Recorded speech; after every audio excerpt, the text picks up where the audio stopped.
So in Bagram, our main purpose was to, so my company, which has four platoons, or no, three platoons, forgive me, not four, um, three platoons in a mortar section.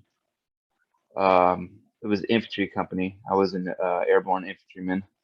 I was actually a grenadier while I was in Afghanistan, so I had an M4 and a M320 grenade launcher, which is a grenade launcher made by HK.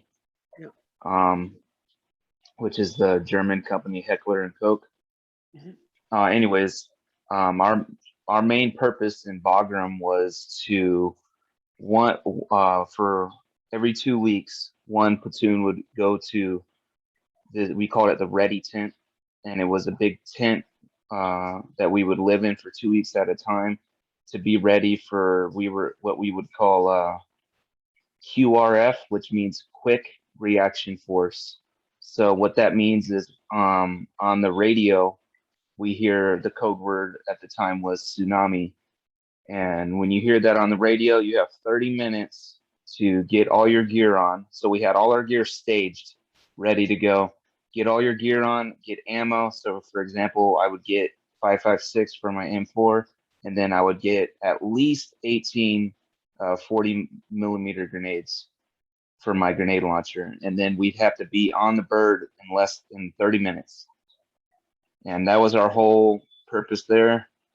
We got spun up a couple times, which means we got called to get our gear on, but nothing happened. Thankfully, I'm happy that nothing happened. Yeah, of course, of course. I fully agree with you. No one needs this, for sure not. Okay, this is this, and could you please tell us more about your experiences in Afghanistan and what you saw and what you experienced, if you wish to just share with us? How was your impression of the country, of its people, and so on? Okay, first story I would like to share. It's not in Afghanistan, it's in Turkey.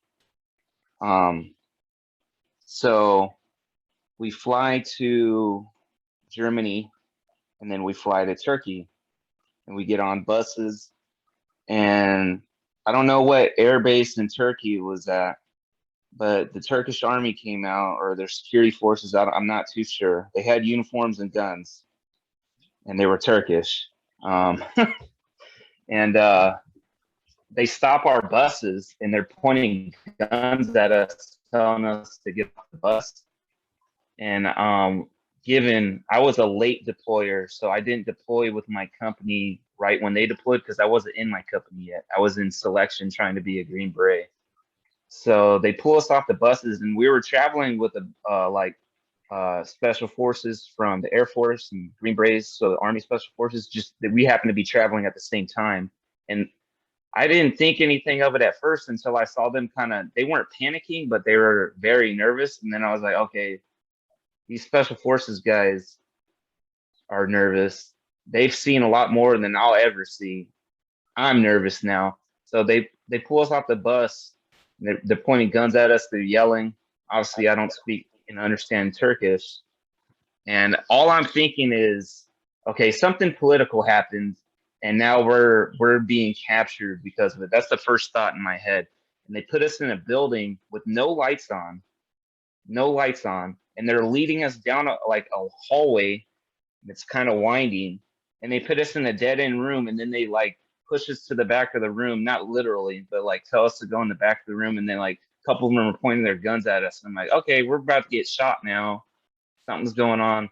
But then they calm down, and then they ask for like the highest ranking person that we were traveling with, and they're talking. And then they just put us back on. They give us some food, and then they just put us back on the buses. So I was like, that was weird. And then we traveled to Kuwait, and then I make it to Afghanistan. Why did they do that? Why did they do that to you? Why? No one knows why. Okay. Okay, I think. Maybe they were just messing with us. I don't know. And did they disarm you and then pushed you, or they just pushed you with your We weapon? weren't traveling with weapons. Oh, you were not We weren't traveling. traveling with weapons because all my weapons were already with my company. None of us had weapons. Of course. Yeah. And then you went to Kuwait, and what happened in Kuwait then? Just waiting. It was probably about 4 or 5 days. They do paperwork on us, and then we go off to wherever we're going. 4 or 5 days there, just waiting, and then on to Afghanistan.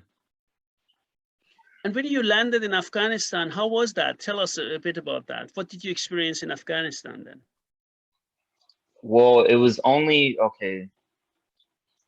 It was less than 10 of us going to our company, and we got on a C-17 or yeah, C-17, and it was just 7 guys in the back. It was just a big empty plane. And while we're flying there from Kuwait, I'm just thinking, I'm like, this is like the biggest waste of money I've ever, like, I could ever think of. Like, there's nothing on this plane. There's no cargo. It's just like, I think there's like 8 of us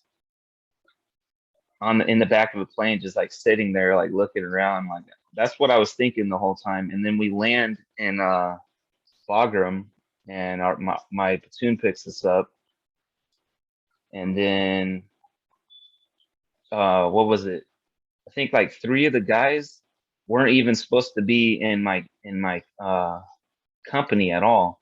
So they had been given the wrong instructions, and their company, which was Alpha Company, I was Charlie Company.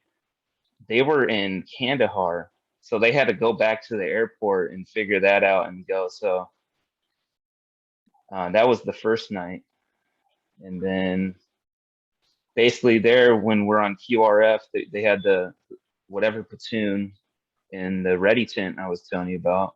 And then there was another platoon that was also on QRF. So there's always 2 platoons on QRF. So there were a couple times when we weren't at the ready tent, we were still on QRF, and we still had 30 minutes to get our gear on. But the worst thing about that was we had to run like 3 miles full kit to the flight line, get our ammo. So one of the times when we got called up, one of the guys had already been at the ready tent, and I had to put on all my equipment and carry all his equipment to him. And that was 3 miles, and we had to run. So that was basically all we did in Bagram. And then other than that, we would take mortars probably every couple days. Like they would do incoming. And so that happened quite a bit. Bagram was known for getting hit a lot. And then the most interesting thing was there was a drone attack. It wasn't really an attack because no one got hurt and there wasn't any explosions, but they had flown a drone over one of the gates right next to my barracks, and we were watching it fly around. And what they had been known to do was attach grenades to these drones and drop them. And one of those days where we had a drone attack, it didn't drop anything, but we saw the drone flying around. We could hear it. That's how close it was. We could hear the propellers spinning. It must have been a big drone because it was far away, but we could still hear it. Yeah.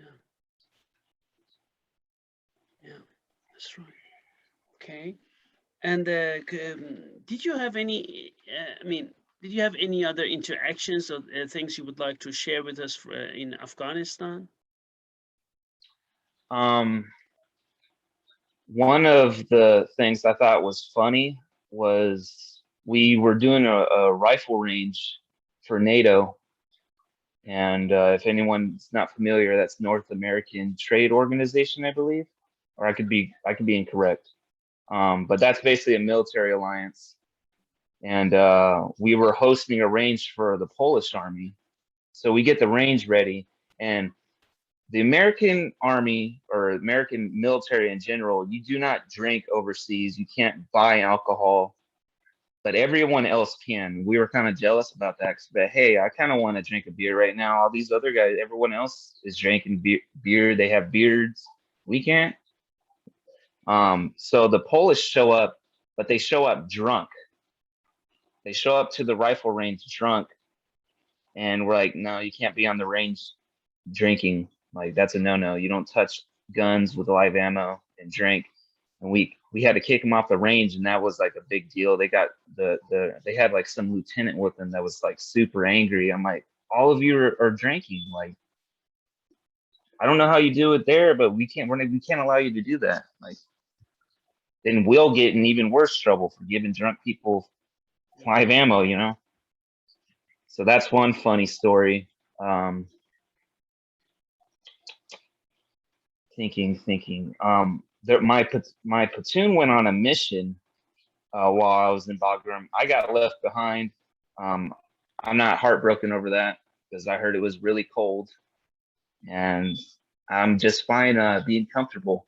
But they had to seize an airfield, and I do that because they were on a plane, they landed, and so basically the whole role of airborne paratroopers is we seize land, so we drop in, we seize land, and then so we could drop in more people or have helicopters land or whatever.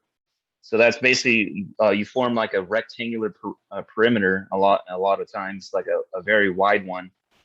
And what they were telling me was these Air Force guys came out and they were testing the ground to land an airplane, even though they had already landed an airplane, which didn't make sense. And they were drilling in the ground super deep. Drilling? So I don't know how they test. I don't know how they test for landing airplanes, but it was just strange. And then when they had the AAR about it, we had people talking about how there's mining operations in Afghanistan, and that's what it really was for mining. And we were told that it was heavy metals and lithium was a big one. And I think Afghanistan has one of the largest lithium deposits in the world now. Yeah, it does. And what for all these newly electric cars, that's what we need, right? Lithium. Yeah. Supposedly. It's interesting. Okay. Did you have any military engagement when you were there against Taliban and things like that? We had when we had manned an outstation, they had gotten shot at, my people in my platoon. This was before me. Yes. And we had gotten shot at. I wasn't there, but from what I was told, they were getting shot at from someone on the mountain. And then when they had found out where they were, it was nighttime, and they were in their gun trucks. And there's like a little computer on the gun trucks to where you can change to night vision and thermal vision, so you can pick up heat signatures. And they had intercepted their comms, and what they were saying. All right, what was I talking about?